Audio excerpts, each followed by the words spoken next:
Oh, no. Well, he had to find out sooner or later, didn't he?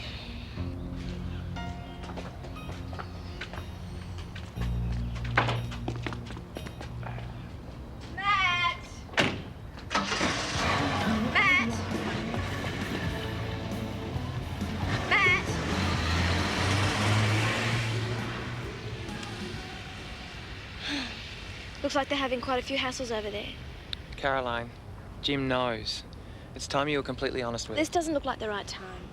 Well, do you want me to come with you? No, no way. I just wish he hadn't seen us like that. Well, you have to be honest too. Look, if you're having second thoughts about what you...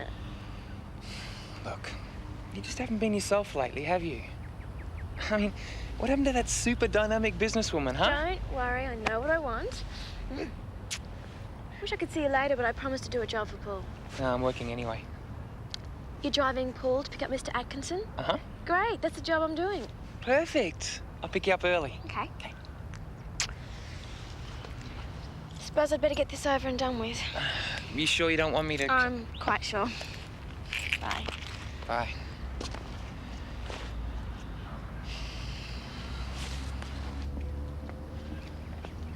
Gemma, are you okay? Hi, Caroline. You going inside? No, not just yet. It's like the Bermuda Triangle in there. You're not jumping to the wrong conclusion again, are you? I know what I saw. Jim, Caroline's very young. Perhaps she hasn't taken this situation as seriously as you. She told me that things were over between her and Adam. Nothing very ambiguous about that statement. I feel like a complete fool. Or you've been made to look like a fool. There's a difference. I think she's using me, playing me off against Adam. I think you went into this with your eyes closed. I mean, this age difference, you thought it wouldn't matter. Well, everything's worked out just as you anticipated. Congratulations on being right again. I don't take pleasure in it, Jim. I'm sorry, I really am. Would you mind getting that? I don't feel in the mood for visitors. Sorry, I could have answered the door. Thank you, Aiden, but you just make yourself comfortable. I'm sure Gemma won't be too long. Thanks. Hello, I'd like to see Jim. Yes, well, I'm afraid he doesn't want to see you. Helen, I've got to talk to him. Oh, well, I suggest you choose a better time. This really has nothing to do with you. Oh, yes, it does, when someone I care for is hurt. I didn't want to hurt him. Probably not. But the word thoughtless comes to mind, not to speak of self-indulgence. It's not fair. Isn't it? He's been very vulnerable since Beverly left. And I don't think you took that into account. This is exactly what you wanted. You never approved of me and Jim. I didn't think you had a future. I still don't. Now, these things don't necessarily have to end up badly. But because of your immaturity, that's exactly what has happened. I didn't come here for your opinion. And I'm not leaving until I see him. What's this then? An explanation, an excuse? Do I get a hearing? I know how it looked out there, and I'm really sorry you had to find out that way. Jim, I didn't realize how I felt about Adam. I guess I was so angry that stopped me knowing that I really do care about him. Is that it then? I'm not making excuses, and I really didn't mean to hurt you. I just can't help the way I feel. Really? And if I hadn't walked out there this morning, how long would it have been before you told me? Or were you planning on stringing it on for a little longer? That's a lousy thing to say. It was a lousy thing to see. Well, it's not as if you and I were a couple. You led me to believe we could have been.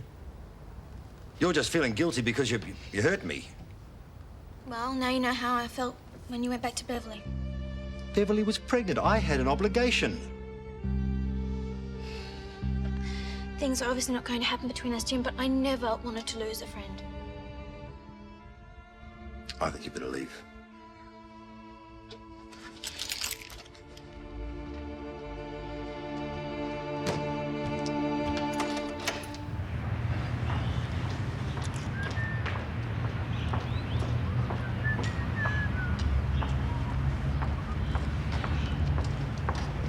What happened to Mr. Atkinson?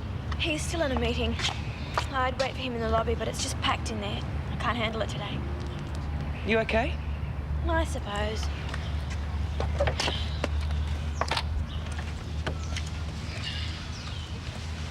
Hey. You want a hug? So what did you say to Jim? He thinks I was playing games, that I was just using him. Now he hates me, Adam. No, look, sometimes people overreact. Look, Jim loves you. You can't blame him for that. Sure. Caroline Lessie, femme fatale. Watch out. Yours might be the next life I'll mess up. I'll take my chances. So you're feeling better? You're going to make quite a doctor someday. If you've quite finished. Mr. Atkinson. Excuse me, sir. One of the passengers had misplaced some cufflinks and we were just checking down the back seat for them. Of course. Mr. Atkinson, my name's Caroline Lessie. I represent the Robinson Corporation. Forgive me if I'm less than impressed. It's not what you think. Adam is my boyfriend. Mr. Lessie, I expect employees to keep their private lives out of business hours. Do you expect anyone to recommend clients to Lassiter's after witnessing this sort of behaviour?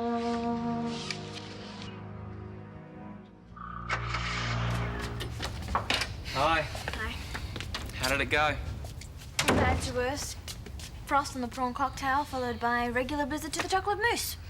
Would it help if I go and see Mr. Atkinson and crawl a lot? Not really. Believe the word he used was gigolo? Ooh, ouch. Yeah. The bottom line is he won't be putting any work Lassiter's way. Well, have you told Paul? Yeah, I've just finished briefing him, so he knows the score. Not everything. I had to, Adam. Atkinson's the type to be straight on the phone the minute he gets back to his office. I couldn't take the risk. Did your life flash before your eyes? Paul laughed. Yeah, he cracked up. Wished he'd been there. But it cost him business. You win some, you lose some. Those were his words. I think I've seen this movie before. The evil businessman turns into the nice robot. Paul's not evil, he's in love. We've both got Isabella to thank. Love conquers all, huh? What about Helen? What about him? Well, it's just after my little slip-up last week. Go on. Well, this mate of mine was trying to impress his girlfriend, so I chauffeured them back to his place. Helen saw me. She didn't think it was very funny. Well, Paul's got no reason to say anything about today, and I'm certainly not going to. Wild horses wouldn't get me anywhere near the Robinson house. So don't worry. Hello, Adam, may I come in? Of course. Hello. Paul called me about the incident in the limousine at lunchtime. So much for theories. I beg your pardon? Well, Paul didn't take it too seriously. Yes, well, you're Paul's employee, Adam is mine. Adam, Home James is a prestige company. The conduct of its chauffeurs is crucial to its success. There can be no compromise. I was there if you want to know what happened, Helen. Adam's version will do. Thank you. Well, I was holding Caroline in the back seat of the car, and the client just came along at the wrong time. Adam, you have used this limousine as a moving van and for free rides for your friends. Now, this is the last straw. You are fired. You can pick up your severance pay tomorrow. Helen, that's unfair. I was upset because of Jim this morning. Adam was just trying to comfort me. Yes, well, Paul may have laughed this afternoon, but news travels very fast. You could do with a few lessons in conduct yourself. As a matter of fact, I'd be surprised if your business reputation survives today. Goodbye.